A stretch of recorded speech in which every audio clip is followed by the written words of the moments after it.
Bem-vindo ao nosso canal no Spotify. Você ouvirá agora uma mensagem do nosso pastor Daniel Ventura. Deus o abençoe e fale ao seu coração. A gente chama aqui carinhosamente todo mundo que frequenta a Casa Viva como povo lindo, querido e cheiroso por razões muito simples. Primeiro, lindos porque vocês foram criados por Deus. Queridos porque vocês são amados por Deus. E cheirosos porque a bênção de Deus está sobre vocês por meio do Espírito dele. E onde quer que você vá, fazendo o que for, com quem quer que seja, ali você está exalando o bom perfume da presença de Deus na sua vida. Então o desejo do meu coração é que a bondade do Senhor seja sobre você, que a misericórdia do nosso Papai do céu repouse sobre a sua casa e que você seja alcançado pela alegria do Senhor. As Sagradas Escrituras dizem que a alegria do Senhor é a nossa força. Quantos e quantos são os desafios? Mas nós podemos avançar certos de que aquele que está conosco é maior do que qualquer desafio, qualquer obstáculo. Então o desejo do meu coração é que você seja fortalecido e fortalecida nessa promessa, sabendo que o Senhor, o seu Deus, está com você por onde quer que você ande, abençoando os seus passos, dando paz ao seu coração e prosperando o seu caminho. Que você receba isso no precioso nome de Jesus. Eu quero convidar você a acessar a sua Bíblia no primeiro livro da Bíblia, não tem como errar. Gênesis, capítulo 11, a partir do verso 1. Diz-nos assim a palavra de Deus.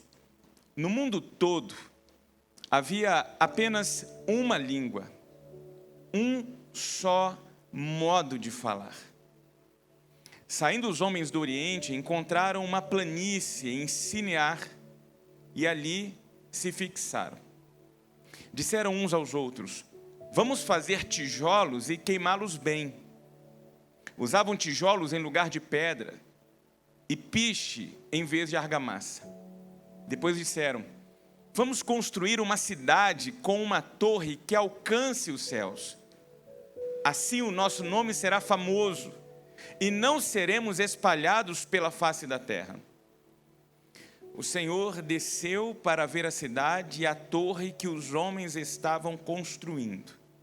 E disse o Senhor: eles são um só povo e falam uma só língua. E começaram a construir isso. Em breve nada poderá impedir o que planejam fazer. Venham, desçamos e confundamos a língua que falam, para que não entendam mais uns aos outros. Assim o Senhor os dispersou dali por toda a terra e pararam de construir a cidade. Por isso foi chamada Babel, porque ali o Senhor confundiu a língua de todo mundo. Dali o Senhor os espalhou por toda a terra.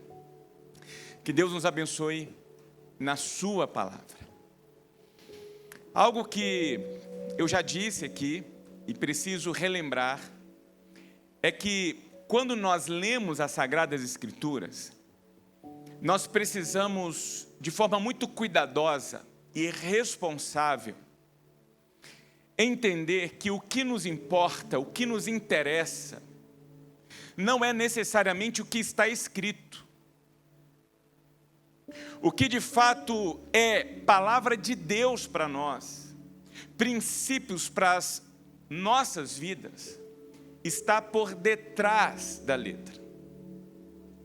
Por isso é necessário que a gente esteja atento a esses textos, como este texto que nós estamos lendo aqui, que precisam passar por essa distinção, para que nós não corramos o risco de, na literalidade do texto, construirmos conceitos e preceitos, teologias, doutrinas para as nossas próprias vidas. Esse texto que está aqui, chegou à nossa mão, esse texto foi escrito nos anos do cativeiro babilônico. O povo de judeu está cativo, está debaixo de uma nação que oprime. E essa nação cativa está desejosa de alguma forma, manter vivo no coração e na mente dos filhos e das próximas gerações valores e princípios, sobretudo relacionados à fé. Nesse exato momento da história, eles estão muito preocupados em manter, de forma geracional, respostas de onde nós viemos, qual é o nosso ponto de origem, quem é o Deus a quem servimos, onde nós alicerçamos a nossa fé. E os textos, especialmente nesse contexto, são criados para isso. Esse texto é um desses textos, os denominados textos das origens. Textos que são cunhados dentro do contexto babilônico exatamente para ensinar os descendentes de Abraão quem era Yahvé, quem era o seu Deus, para que esses ensinos, esses conceitos, essas informações perdurassem geração após geração. Muito especialmente dentro de um contexto politeísta, de um contexto plural de forma religiosa. Então o desejo era ser distinto de tudo aquilo que havia em meio a uma nação babilônica, mas mantendo sobretudo a sua gênese. Por isso que nas Escrituras, esse texto recebe a titulação de Torre de Babel. A Babilônia, de onde vem Babel, era esse império, esse grande império que escravizava os judeus. E a torre tinha esse significado do imperialismo. A torre era esse sistema opressor, mas também era a origem da vaidade humana, do orgulho humano. A Babel era a simbologia desse homem que era capaz de acreditar que com seus próprios recursos, que com a sua própria força, seriam capazes de construir um império e por intermédio deste império dominar todos os que estavam ao seu redor. E é exatamente com esse conceito de manter a memória viva que os judeus fazem um registro dessa história no seu compêndio de livros, que nós hoje chamamos de Antigo Testamento. Textos que, apesar de uma distância geográfica e apesar da distância cultural, têm ensinamentos para a sua vida e para a minha vida. Nós que, muito especialmente nesse tempo, temos também a tendência de construirmos as nossas próprias torres de Babel. Torres que a gente acredita pode nos transportar e nos colocar em condições, tentando nos assemelhar em alguns momentos a Deus, dando-nos a sensação de autonomia, de autossuficiência, capazes de direcionarmos as nossas próprias vidas, as nossas próprias histórias. E por isso o tema, Torres de Babel. Porque no meu entendimento, e aqui eu quero destacar especificamente 3, são torres que a gente, vez por outra, na nossa trajetória pela vida, decidimos erguer. Torres essas que fazem parte da nossa experiência como seres humanos e que nos levam a passar por uma mesma experiência que esses personagens bíblicos passaram, achando que a partir das nossas próprias torres, nós estamos seguros. A partir das nossas próprias torres, nós somos capazes de fazer aquilo que nós desejamos. E a primeira das 3 torres que eu quero destacar nessa noite é a torre da religião. E por que a torre da religião? Porque, historicamente, nós estamos tentando construir o nosso próprio sistema religioso. Nós estamos tentando construir caminhos que nos levam a Deus, que nos levam aos céus. Especialmente nós, um povo latino, e aqui eu vou fazer um recorte para jogar uma luz a nós, cidadãos brasileiros. Essa semana eu acessei uma pesquisa extensa feita junto às famílias brasileiras, que destacou 5 insights que qualificam e trazem uma especificidade muito importante sobre quem somos. E lá, dentre os 5 insights que nos definem como povo brasileiro, o primeiro está atrelado de alguma forma à fé, à religião. A nossa nação é uma nação religiosa. O Brasil é um país cristão. 81% declaram-se cristãos. Mas o que mais me impressionou nessa pesquisa é que 97% dos brasileiros acreditam que Deus está no controle. Deus está no controle. Pessoas sem religião, pessoas que não professam fé, acreditam, Deus está no controle. E por isso o povo brasileiro é um povo muito otimista. Apesar de todos os desafios, de todas as dificuldades, de todos os desarranjos que, vez por outra, a gente vê acontecendo no nosso país, a partir da economia, da política, da injustiça, da desigualdade. É um povo que acredita que amanhã pode ser melhor, que é o segundo insight, que está alicerçado ao primeiro insight. Por que pode ser melhor? Porque Deus está no controle.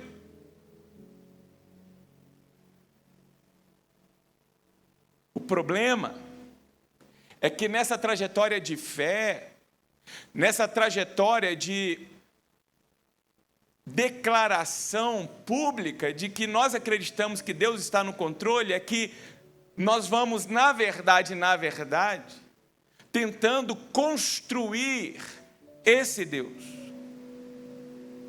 O fato de o povo dizer que Deus está no controle não significa que todo o povo está se referindo ao mesmo Deus.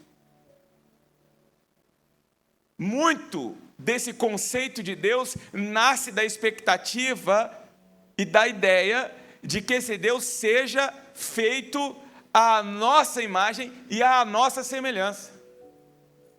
E aí muitos de nós, ao invés de servir a Deus, o genuíno Deus, criador e sustentador de todas as coisas, crê veementemente na ideia que se tem a respeito de Deus, e não necessariamente em Deus. E aí define um perfil dessa divindade, que na sua expectativa, no seu desejo e no seu imaginário, traz segurança para a sua vida. E a partir desse conceito, a partir dessa imagem, começa a se estabelecer no solo brasileiro a constituição das religiões. Para você ter uma ideia, hoje há uma estimativa de entre 4.000 a 4.300 religiões no planeta. Oficialmente em solo brasileiro, nós temos mais de 300 religiões. E pasmem, só de templos evangélicos, eu vou fazer o recorte só entre os evangélicos, o número de templos oficialmente registrados no Brasil, na categoria evangélicos, passa de 110 mil. De acordo com pesquisas realizadas, inclusive pela própria Receita Federal, há aí uma expectativa de que, diariamente, 20 a 25 igrejas são abertas no Brasil. Diariamente, 20 a 25 igrejas são abertas no Brasil. Atestando isso que a gente está falando. A gente tem religião hoje para tudo quanto é tipo de gosto e loucura. Porque tem umas aí que você tem que ser muito maluco para poder fazer parte. Então perceba que, apesar de historicamente a humanidade criar os seus próprios sistemas religiosos, no fundo, a gente ainda continua inseguro. Apesar do sistema religioso, a gente continua inseguro. E por que a gente continua inseguro? Porque não há sistema religioso algum, seja protestante, católico, seja cristão, não cristão, que possa assegurar, proteger o nosso coração. Não há liderança religiosa alguma. Não há pastor, bispo, apóstolo, arcebispo, papa, que possa garantir a segurança que nós almejamos. Todas as vezes que nós buscarmos segurança no sistema religioso, nós vamos fracassar. E por que nós vamos fracassar? Porque o sistema religioso não foi constituído por Deus. Eu sei que alguns vão ficar um pouquinho incomodados com o que eu vou dizer agora, mas eu preciso dizer isso. Deus não criou a Igreja Batista. Deus não criou a Igreja Presbiteriana, a Igreja Metodista, a Igreja Católica. Não, não, não. Isso é fruto das nossas mãos como humanidade. E a gente precisa entender isso, porque o que Jesus Cristo veio fazer quando esteve aqui entre nós, foi estabelecer o reino de Deus, e o reino de Deus é maior do que a igreja institucional. O reino de Deus é maior do que os nossos dogmas, os nossos paradigmas, as nossas doutrinas. Nós fazemos parte daquilo que biblicamente é definido como igreja, o povo apaixonado por Jesus Cristo, que possui na sua vida e no seu coração as marcas da presença de Deus. Isso é a igreja. O que Jesus vem buscar um dia não é o templo da Casa Viva, não é o templo lá da nossa igreja mãe, a segunda igreja batista em Petrópolis. Não, não, não. O que o Senhor vem buscar são aqueles que se chamam seus filhos, suas filhas, e que pautaram as suas vidas baseado na sua fé em Jesus Cristo. Hoje pela manhã nós tivemos aqui o nosso encontro com os que são candidatos ao batismo. E eu quero que você se alegre comigo, porque nós estamos preparando 17 pessoas para o batismo. Dia 5 de abril, nós teremos uma linda festa, a festa que nós chamamos As Águas que Marcam. As águas que marcam um compromisso nosso com Jesus Cristo. Vidas que estão alicerçando a sua fé não é na Igreja Batista Casa Viva, não é no pastor Daniel, não, são vidas que estão testificando publicamente que agora eu não vivo mais para a minha própria vontade, mas eu vou me colocar agora compromissado e compromissada a viver a minha fé alicerçada em Jesus Cristo. E não na religião, no sistema. E a gente precisa, vez por outra, se lembrar disso. Para que a gente, caso já tenhamos construído essas torres religiosas, possamos implodi-las. Para que então o nosso caminho seja aberto e a gente caminhe de mãos dadas com o autor e consumador da nossa fé, Jesus Cristo. Mas há uma segunda torre, que comumente a gente costuma criar nessa busca de segurança para as nossas vidas, que é a torre da tecnologia.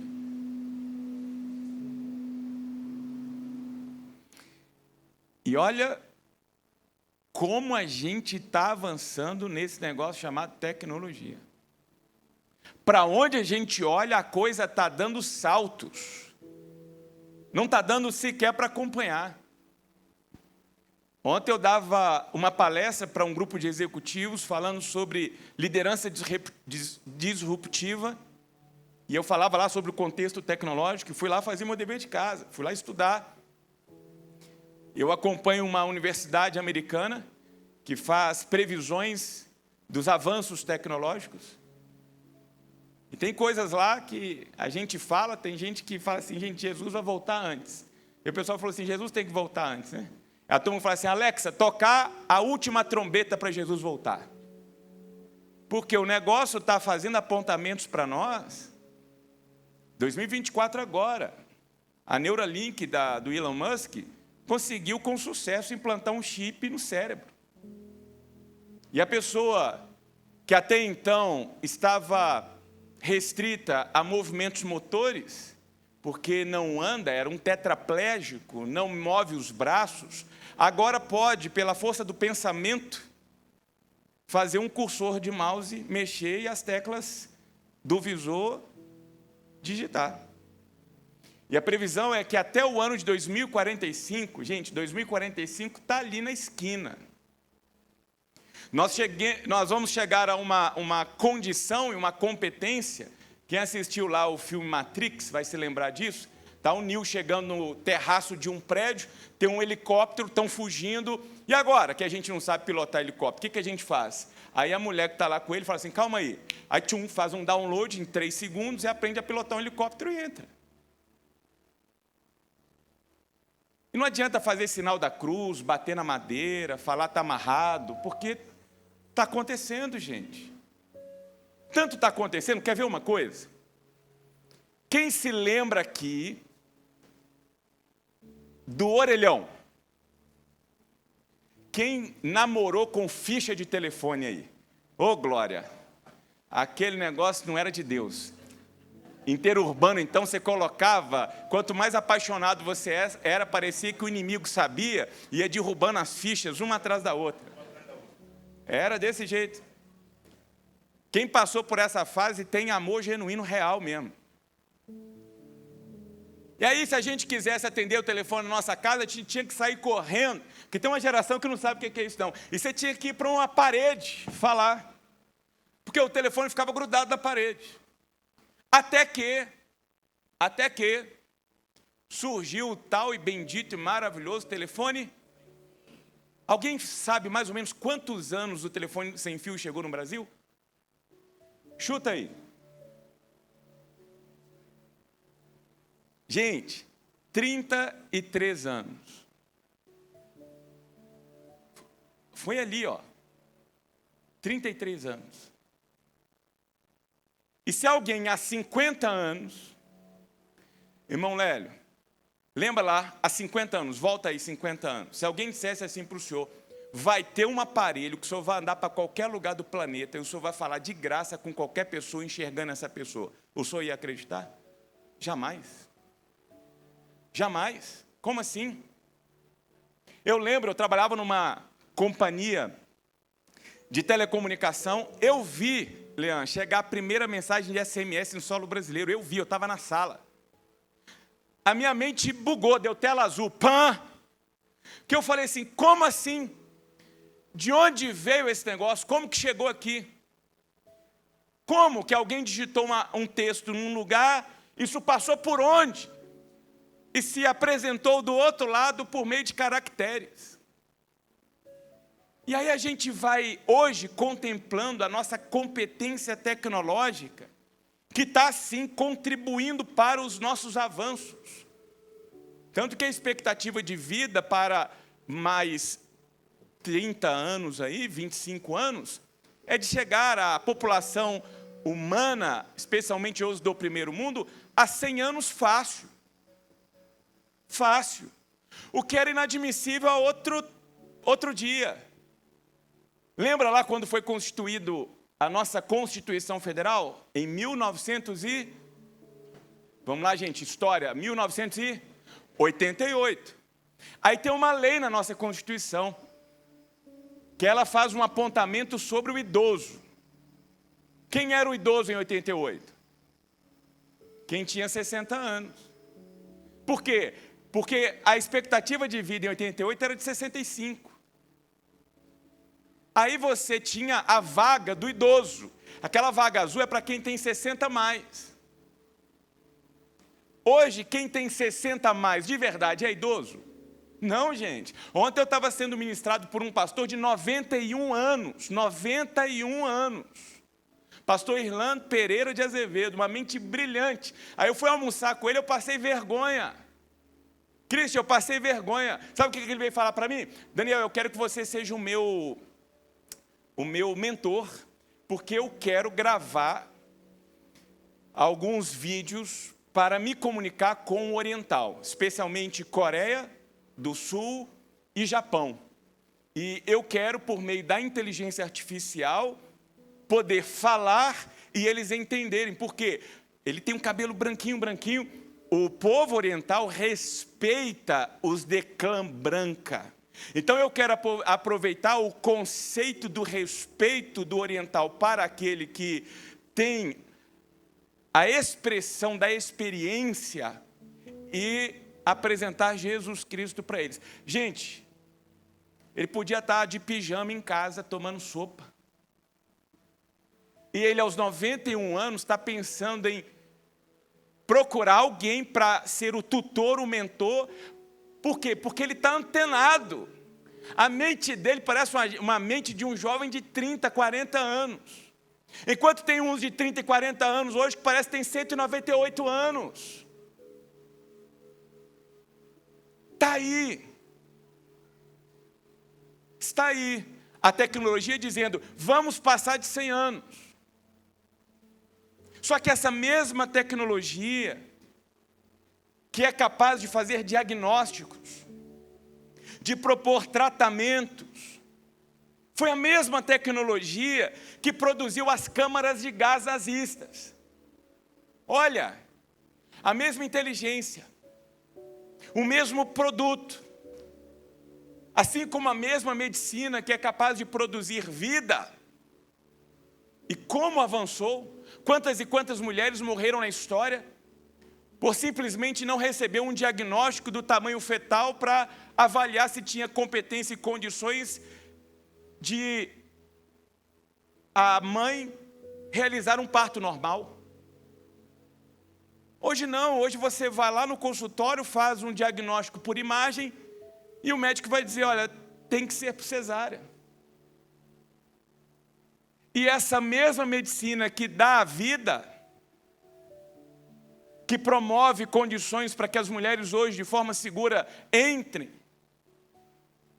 em consultórios médicos, em clínicas médicas e saiam de lá seguras, é a mesma medicina que está aí realizando abortos, no Brasil e fora do Brasil. Percebe? Está aí os dois lados, o lado que dá vida e o lado que tira a vida. E se nós basearmos a nossa expectativa na tecnologia, se nós olharmos para esses avanços como as nossas torres de Babel, capazes de gerar segurança ao nosso coração, nós nos frustraremos. Terceira e última torre que eu quero fazer referência é a torre do entretenimento. E isso aqui a gente é muito bom. Nós sabemos construir torres de entretenimento. E uma maneira histórica que nós descobrimos, se dava lá inicialmente na história, né? Por meio das arenas, depois por meio dos circos, depois nós fomos para os parques. E hoje nós construímos um império digital. As nossas redes sociais se tornaram as mais influentes torres de Babel do nosso tempo. Por quê? Porque as redes sociais, elas nos dão a ilusão de uma realidade mais agradável. As redes sociais nos dão a ilusão de que nós podemos controlar, entregar aquilo que é bonito, ocultar aquilo que não é tão bonito assim, realizar uma curadoria. E aí a gente aumenta o cabelo, estica a pele, coloca maquiagem, diminui a barriga e vamos nos tornando instagramáveis. O problema é que nós vamos deixando de ser quem nós somos e vamos nos tornando caracteres, personagens, avatares, na busca da satisfação oriunda de um like, oriunda de um view. O problema é que, assim como outras formas de entretenimento, as redes sociais têm um poder avassalador de nos enganar. Porque faz a gente acreditar que existe vida perfeita, casamento perfeito, lugar perfeito. E aí nós somos seduzidos. E os algoritmos existem exatamente para isso. Para ir dando a nós a falsa sensação de segurança, a falsa sensação de prazer, a falsa sensação de contentamento. E a gente está lá. O problema é que a gente está lá e está cada vez mais lá, a ponto de chegar, alguns já estão nessa condição, de nem querer mais voltar para a realidade. Existe um universo hoje chamado multiverso, onde estão o que foi tão propagado e é propagado hoje por conta do seu pioneiro em termos de publicidade, o Mark Zuckerberg, pela metaverso, mas está lá. Já existe uma população lá. E lá a gente não sofre os efeitos da física, do tempo. Lá não. Lá pessoas como eu e o Fagner, que somos desprovidos de uma bênção capilar, lá a gente tem cabeleira, sem implante. Lá você não tem que se submeter à academia para ter um corpo fit, não. Você vai lá, escolhe um avatar e você vai ser fit. Lá não existe barreira econômica, social, não. Lá você vai andar com a grife que você quiser e as pessoas vão se relacionar com você como se você fosse a pessoa mais importante do universo. Aí você vai entendendo por que as pessoas estão cada vez lá e mais distantes daqui. Já temos jovens procurando líderes espirituais, pastores, e um colega me ligou outro dia para falar disso, desesperado. Uma jovem entrou no gabinete e disse para ele: pastor, não faz mais sentido essa vida, eu não aguento mais. Está cada vez mais horas projetada para uma realidade que não é mais real, mas que se tornou real. E o real, que era para ser real, já não tem mais significado. E está aí os efeitos e os desdobramentos disso. Se você não leu, ou se você não assistiu, assista. Tem uma série de, hoje, produções voltadas a nos ensinar a respeito desse negócio chamado redes sociais. Eu já disse isso aqui, eu vou continuar falando sobre isso aqui. Quero promover em breve um espaço para que a gente reflita sobre isso. Segurança cibernética, segurança para os pais. A gente precisa, no máximo que a gente conseguir, limitar os nossos filhos ao acesso às redes sociais. Eu estou falando isso com muito carinho, gente. Tem uma série intitulada Dilema das Redes. Se você não assistiu, assista. Está lá, eu vou ter que dizer para te ajudar a achar. Está lá no Netflix. O Dilema das Redes. Aí você vai entender por que esse negócio foi construído, qual o objetivo disso. E aí você vai descobrir que muito do que você faz, o comportamento que você adquiriu, não é seu, foi induzido. Os algoritmos trabalham hoje full time. Aí você está lá com o seu dispositivo móvel parado sobre a mesa, conversando, ele está captando tudo, está fazendo um registro de tudo. E está colocando o algoritmo exatamente para trabalhar, entregando para você aquilo que se apresenta como satisfação para você, como prazer para você, como desejo explícito nas suas buscas. Como tem alguns aqui que não fazem parte do nosso grupo lá, do Alfa, eu vou falar aqui, mas eu vou postar lá no Alfa, depois eu quero pedir para projetar lá, num determinado momento que eu chamar, o nosso grupo, a comunidade, para vocês entrarem lá. Está agora uma série disponível, que você que tem filho adolescente, olha para mim, você que tem filho adolescente, você vai maratonar uma série intitulada Adolescência. Adolescência. E você não vai mandar o seu filho assistir e ficar na cozinha e na sala, não. É para você assistir com o seu filho e com a sua filha. Agora, prepara o coração. E aí você vai entender o seguinte: pastor não está tão doido assim como a gente estava imaginando, não. Há pesquisas extensas hoje, na área do comportamento humano, que já estão apontando as telas como a droga mais potente desse século. Ontem eu estava com a Natália no Rio de Janeiro, por conta do evento lá, E aí eu passei num determinado local, e aguardando a Natália chegar. E aí, hoje, isso se tornou como tinha um grupo de idosos sentados, espalhados. O que há pouco tempo era comum você ver o diálogo. Nas praças, especialmente lá em Belo Horizonte, você via essa turma toda jogando dominó, carteado. Agora não. Está a turma com a coluna envergada, com a tela nos olhos. E assim, ó, só assim no Instagram, ó. Já foi, já se perdeu há muito tempo.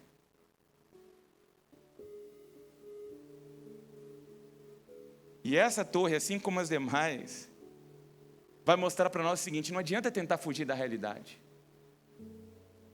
Ela vai te alcançar. E você vai ter que lidar com a verdade sobre si mesmo. E aqui eu quero concluir chegando no ponto mais importante da reflexão. O texto que nós lemos diz que quando Deus percebe que eles estão construindo uma torre, Ele faz um diálogo ali com a corte celestial. Desçamos até eles. Vamos lá. Vamos mostrar para esse pessoal que é inútil eles construírem o que eles estão construindo. Essa turma está se perdendo, essa turma está perdendo o seu tempo. E é exatamente isso que Deus está dizendo para você e para mim nessa noite. Olha, você que está construindo a torre da religião, cuidado, porque eu não estou aí não. Você que está aí construindo a torre da tecnologia, dos avanços, dos recursos, acreditando que isso aí vai te garantir paz, alegria, satisfação, você vai se decepcionar mais rápido do que você imagina. Você que está aí em pleno empenho para construir a torre do entretenimento, na busca de fugir o quanto mais rápido da realidade e ser projetado para a virtualização da existência, você está em maus lençóis. Porque seja por meio da religião, seja por meio da tecnologia, ou seja por meio do entretenimento, nenhuma dessas torres e tantas outras possíveis torres são capazes de dar a você a satisfação e o real sentido da vida que só é possível em Jesus Cristo. E o que esse texto está ensinando para a gente é que enquanto a gente estiver erguendo as nossas torres, algo vai incessantemente nos acompanhar, que é a decepção e a frustração. A gente precisa andar pela vida com a disposição de Pedro, quando recebe o convite para seguir na direção de Jesus. E aí ele então, saindo do barco, coloca o seu pé sobre as águas e começa a caminhar sobre as águas em direção a Jesus Cristo. Ele de repente começa a tirar os seus olhos de Jesus e começa então a dar atenção aos ventos, dar atenção às águas, dar atenção àquilo que não era capaz de dar para ele exatamente a estabilidade que ele precisava. E aí na hora que ele começa a afundar, ele levanta a mão e fala: Senhor, me ajuda. E talvez haja aqui entre nós hoje pessoas que estão tentando andar pela vida, mas já estão numa condição de afundamento, sendo soterradas, afogadas, não conseguem sequer mais ter uma expectativa para com o dia de amanhã, esperança, alegria, satisfação. Gente que, se pudesse, ficaria enfurnada debaixo das cobertas o resto do século, porque não tem mais alegria sequer de acordar pela manhã, de se colocar em pé. Pessoas que já foram maculadas no olhar, na mente, no coração, frustradas, machucadas, adoecidas, perdidas. E talvez seja a hora nessa noite de você aí onde você se encontra, levantar a mão e falar assim: Jesus, me agarra, segura na minha mão, me tira dessa condição. Por quê? Porque eu estou perdido no meio da religião. Eu estou nesse negócio há anos. Eu sei cantar, eu sei ler a Bíblia, eu sei falar sobre o Senhor, mas lá no fundo mesmo, eu nunca ouvi a sua voz, eu nunca senti a tua presença.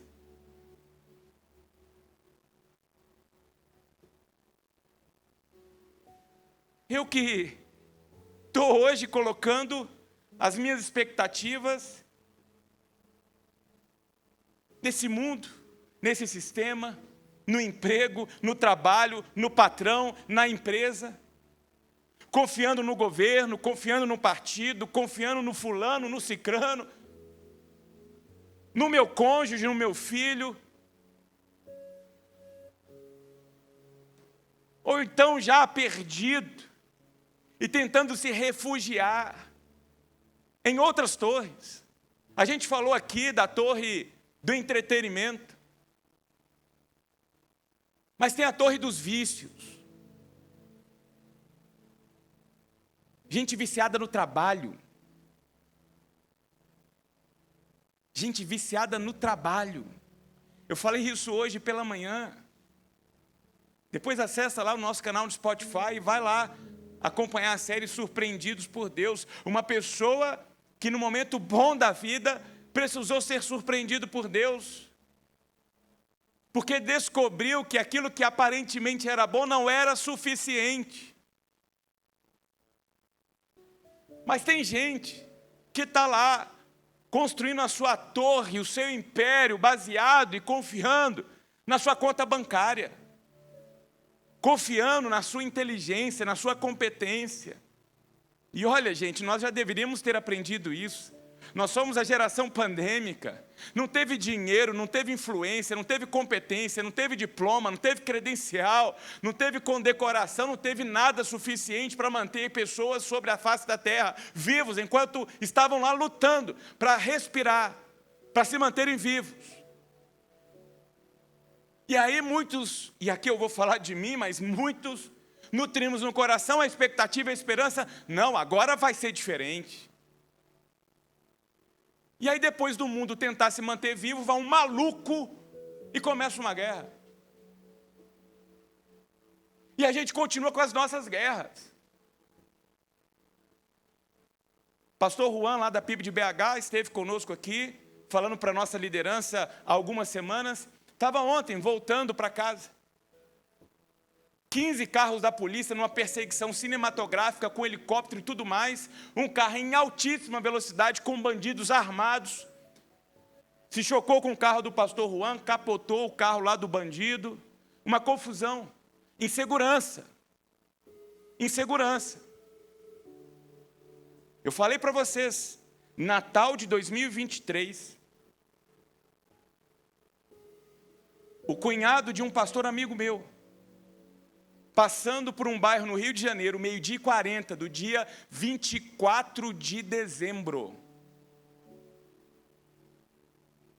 Ele e o pai dele alvejados por bala de fuzil. Ambos médicos. Ele com 46 anos, com uma bala de fuzil alojada na coluna. Ficou lá parado, tetraplégico, por conta dessa realidade na qual nós estamos inseridos. E tem gente construindo a torre do carro blindado, a torre da casa armada, dos muros mais altos, das cercas eletrificadas. Gente acreditando e confiando que isso vai dar real segurança.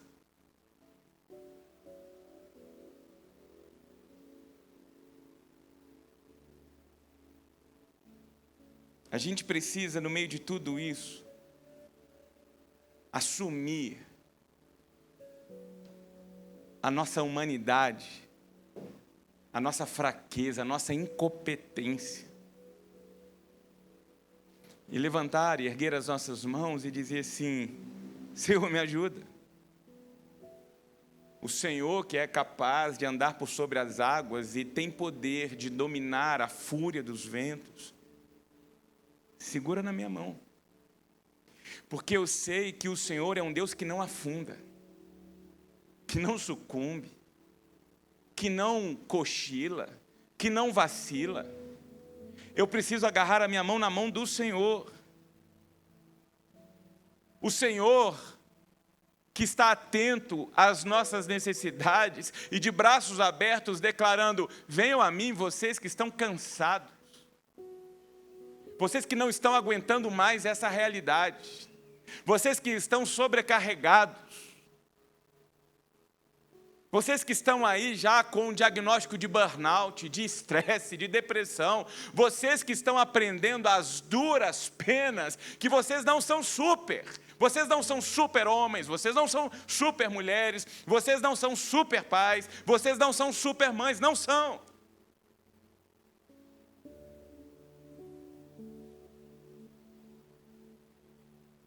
E aí eu me lembro da palavra de Deus a Paulo, quando Paulo diz o seguinte: Senhor, faça o seguinte, tira esse espinho que está na minha carne, porque esse negócio me incomoda. E aí o Senhor vai lá, parece muito estranho isso, mas ele diz o seguinte: não vou tirar, vai ficar aí. Vai ficar aí para que você lembre quem você é e quem eu sou. Vai ficar aí porque a minha graça te basta. Vai ficar aí para que você aprenda e reconheça que é na consciência da sua fraqueza que o meu poder se aperfeiçoa. Porque enquanto, gente, a gente está com dinheiro no bolso, saúde para dar e vender, a última coisa que a gente vai pensar é em Deus. Por quê? Porque nós nos tornamos os nossos próprios deuses. Eu posso, eu sou. Aí quando a vida pesa, quando as contingências da realidade nos alcançam, quando a gente vai lá para um consultório médico e sai de lá com um diagnóstico que oprime a nossa alma, quando a injustiça bate à porta da nossa casa, quando a desigualdade dá as suas caras, aí nessas horas somos colocados diante de quem de fato nós somos. Bonecos de barros andantes e falantes. É isso que a gente é. Por quê? Porque eu lembrei a igreja hoje pela manhã e vou lembrar você agora à noite. Você e eu não temos mais 100 anos de vida. E mais 100 sequer vão se lembrar da gente. Nós não vamos nos tornar sequer uma memória. É só você lembrar aí qual que é o nome do seu tataravô. Você nem sabe quem foi um indivíduo que viveu sobre a terra, criou família e graças a ele você está aqui. E é no meio disso tudo que a gente precisa se agarrar à única pessoa que é capaz de encarar a vida como ela é do nosso lado, nos dando a condição que para mim é o maior milagre que Deus pode realizar e deseja realizar na sua vida hoje. Não é mudar a sua situação. Não mesmo. E eu não vou vender aqui para você um evangelho da prosperidade, triunfalista. Não vou. Porque eu estaria enganando você e estaria adulterando a palavra de Deus. Porque o que Jesus Cristo disse, olha, fica firme, viu, Jefferson? Porque você vai ter problema, meu filho. Quer andar comigo, Rafa? Negue-se a si mesmo e vai lá e pega a cruz. E me siga. Agora, a palavra seguinte dele é: tem de bom ânimo, fica firme, eu venci. E eu vou estar com você todos os dias. Você não está sozinho. E o maior milagre que ele pode realizar é, a despeito do caos que está ao nosso redor, é ordenar o nosso interior. É nos colocar num ponto de equilíbrio, de paz, de alegria, que ninguém rouba, ninguém toma. E é isso que Deus deseja fazer na sua vida nessa noite. E o que você precisa fazer aí onde você está, é na sua condição existencial, levantar a sua mão para Deus e falar: Deus, passa aqui e me pega. Pega aqui, passa aqui e me ergue. Me coloca de pé. Deus, passa aqui, tira esse pranto agonizante que se faz presente na minha alma. Eu não estou aguentando mais chorar por dentro. Peça a Deus, Deus, troque as vestes de pranto, de choro, de agonia por vestes de alegria. Você que anda com síndrome do pânico, do medo, inseguro, insegura, por conta das condições que a vida tem se apresentado para você, diga: Deus, eu quero experimentar da paz do Senhor que excede qualquer entendimento. E levanta a mão aí e diz: Papai do céu, passa aqui, pega a minha mão, me coloca de pé, porque eu quero sentir a paz que só o Senhor pode dar. Se você fizer isso, sabe o que vai acontecer? Você vai ser surpreendido. Você vai ser surpreendida com um único Deus vivo sobre tudo e todos. Só existe um Deus, gente. O Pai de nosso Senhor e Salvador Jesus Cristo, só existe Ele. O resto é invenção humana. O resto, diz a Sagrada Escritura, tem olho, mas não vê, tem boca, mas não fala, tem nariz, mas não cheira, tem pé, mas não anda, tem mão, mas não toca. Agora, o nosso Deus não, o nosso Deus é vivo. E é tão vivo que Ele se tornou vivo entre nós. Primeiro na pessoa de Jesus Cristo. Em Jesus nós vemos Deus. Deus andou entre nós, em carne e osso, Deus andou entre nós. Abriu um novo e vivo caminho. E hoje qualquer pessoa na face da terra vai ter que dizer o seguinte: nós estamos no ano 2025 depois de quem? De Jesus Cristo. E aí esse Jesus volta. Vai lá, Fábio e Alessandra, volta e diz o seguinte: olha, eu estou indo, mas eu vou continuar com vocês. Como assim? Tchanã! Eu vou, mas eu continuo com vocês por meio do meu Espírito. O Espírito Santo de Deus está aí, à sua disposição, para andar colado em você, derramando no seu coração aquilo que só Deus pode dar. Só Deus pode dar. Derramando na sua casa harmonia, respeito, amor, fidelidade, carinho, paz. Isso, eu falei hoje de manhã, dinheiro não compra. Não compra. Eu citei hoje pela manhã uma propaganda, lá da época do Marcão lá. O que diz lá? Tem coisas que dinheiro não compra. Para todas as outras coisas, não precisa falar. Você já sabe. Isso é Bíblia, isso é teologia. O que eles disseram em rede nacional? Tem coisa que dinheiro não vai comprar nunca. Nunca. Ouça a mensagem de hoje pela manhã. Vai estar disponível em breve lá no nosso canal do Spotify. Porque a gente vai tratar disso. Eu não sei como você está. Eu não sei o que você está enfrentando. Mas eu sei de uma coisa: Deus está pronto para andar com você. Para te abençoar. E a única coisa que você precisa ir agora fazer é dizer assim: Deus, eu preciso do Senhor. Por isso eu queria orar com você e queria orar por você. E eu quero te convidar a um gesto. É didático apenas, tá? Para você fechar os seus olhos, para que você se concentre. E eu quero que você faça aí o seu coração se movimentar, dando respostas àquilo que Deus falou com você nessa noite. Porque eu tenho certeza que Deus falou alguma coisa com você. Olha para a sua vida, olha para o seu coração, olha para a sua condição, olha para a sua realidade hoje, como homem, como mulher, como marido, como esposa, como cidadão, como profissional. Seja honesto consigo. E diga para Deus o que está doendo, o que está te incomodando. Mas faça isso com fé. Diga: Deus, eu não estou aguentando mais. Eu me perdi. Eu me perdi na religião. Eu me perdi nesse aparato todo que o mundo está oferecendo. Eu já perdi a minha identidade. Eu já me tornei um instagramável. Eu sou hoje mais fruto das fotos. Eu sou muito mais fruto dos filtros que os aplicativos estão oferecendo. Mas eu quero sair daqui diferente. Eu quero sair daqui de mãos dadas com o Senhor.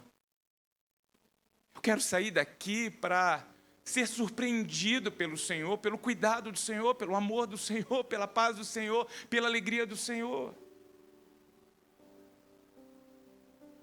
E isso tudo já foi pago. Não tem um preço que a gente vai determinar para você aqui agora, não. Porque já foi pago em Jesus Cristo.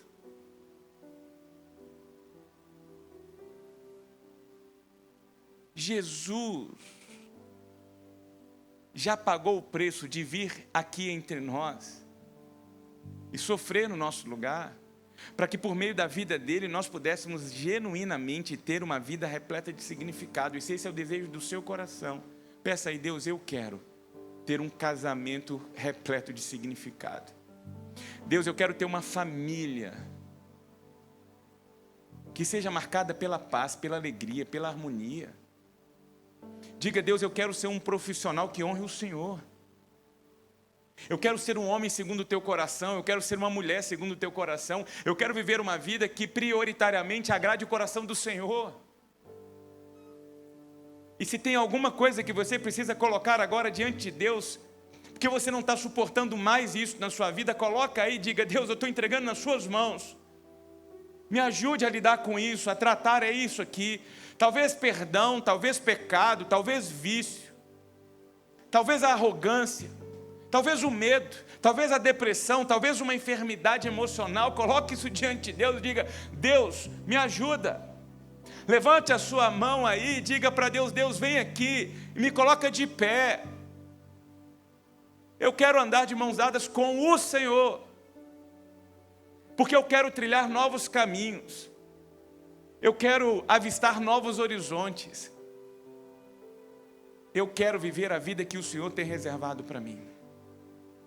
Pai, que em nome de Jesus, o Teu Espírito vá andando por entre nós, tocando as nossas mãos e nos colocando novamente em pé, tirando-nos da condição de soterrados, de afogados, de rendidos, de derrotados, trocando as nossas vestes de pranto por vestes de alegria, tirando de dentro de nós o medo, a angústia, e fazendo brotar em nós a paz do Senhor, a alegria do Senhor. Ó Deus, vá realizando a Tua boa obra entre nós, para que saiamos daqui prontos para vivermos um novo tempo com o Senhor. E se você construiu ou tem construído alguma torre na sua vida, diga para Deus aí: Deus, destrói isso aqui. Eu não quero confiar nisso não. Eu não quero colocar minha vida nisso aqui não. Eu quero colocar minha vida nas mãos do Senhor, que fez os céus e a terra. Eu quero colocar as minhas mãos no Deus, o único Deus vivo, que já expressou o seu amor por meio de Jesus Cristo. Eu quero colocar a minha vida, a minha história, a minha casa, meu casamento, meu lar, nas mãos de um Deus justo, nas mãos de um Deus santo, nas mãos de um Deus de amor.